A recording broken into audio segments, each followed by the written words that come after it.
Hello everyone, I'm down here in the middle of the Deschutes National Forest near Wickiup Reservoir, and I wanted to share with you the shenanigans that I'm up to.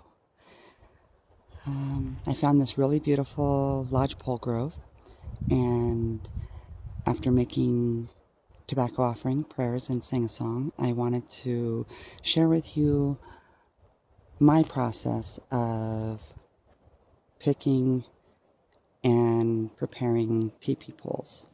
Um, there's no right or wrong way to do it. Just remember to be respectful of the land that you are on and respectful of the life in the tree and the plants around that you are taking, and honor them and treat them with respect. Um, yeah, so let's get started. Okay, I found a tree that'll make a pretty good teepee pole.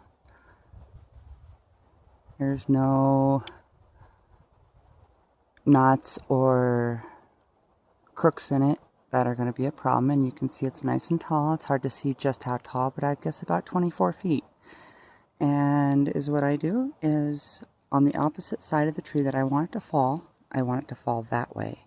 So I'm going to mark 12 inches up from the base of the tree where the ground level is, and I'm going to cut it, and I'm going to let it fall that way. Let's go cut some trees. As you can see, I've cut down the trees that I want to work with today. And so now we will get ready to limb them. I use an axe like this, nice long handle, easy to grip, nice and sharp. And I come up to the tree, and you can see where the limbs are connected to the main part of the tree. I go right here. You can go this way, but you'll leave a notch that you're going to have to take off later. So I go on this side of it, and I just give it a nice little whack, and it comes right off.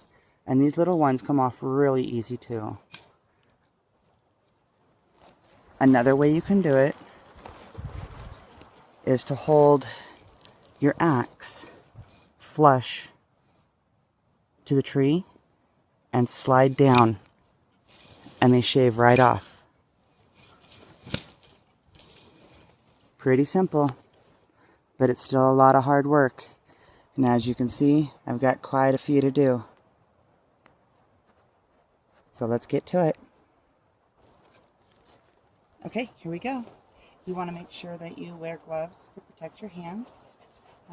The lodgepole pine puts off quite a bit of sap after it's been cut, and your hands will get sticky. So are your tools, though you can remove it with rubbing alcohol. All right, let's get to it.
Now you got a nice long pole, but we're not done yet. Still got to load it on the truck and take it home. And once we get it home, we'll skin all this bark off of it. And then there's more. As you can see, we're all loaded up. My overhang's a little bit too much in the front, and I already had a state cop stop by and check it out, but he didn't say anything, so I'm guessing I'm okay. We'll find out on my way home.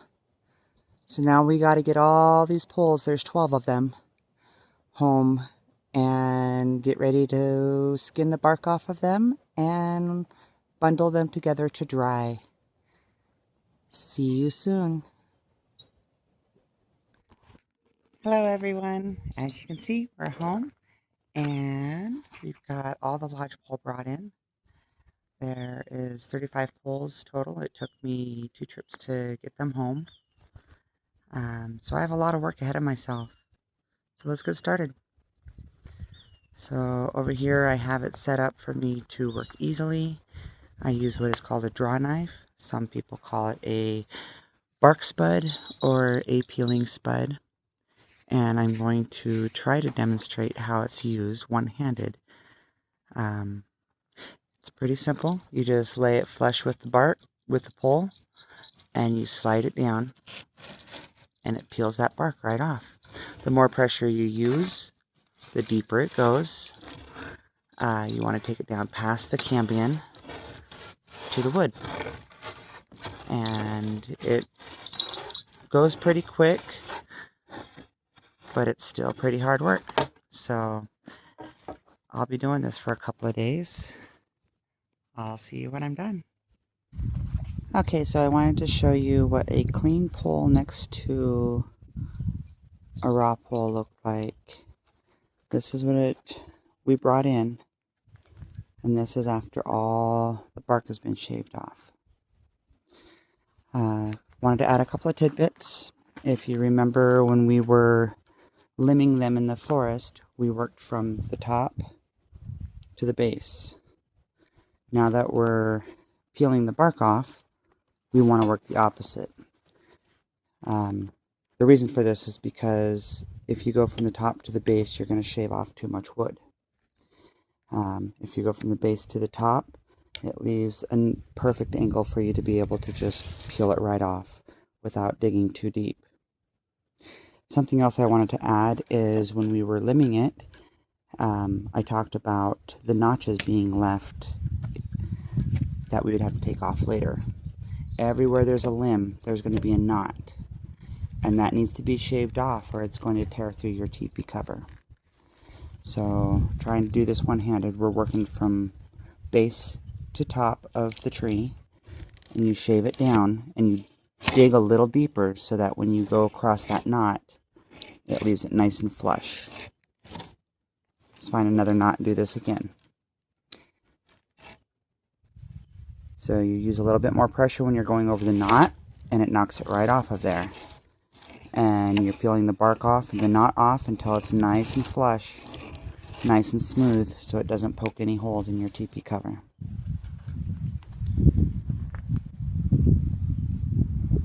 Well, 2 down and 33 more to go. I'll be at this for a while, so I just wanted to finish this video up so I could get it posted. My next process after stripping all the poles down is I bundle them together, and I use ratchet straps so I can make sure they're nice and tight.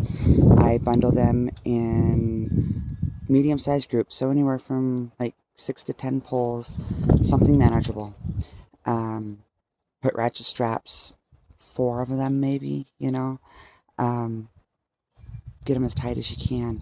Let them dry for a month at least, more if you can. And after they're dry, you'll take them out of the bundles and wipe them down with a 50-50 mix of linseed oil and turpentine and let them dry.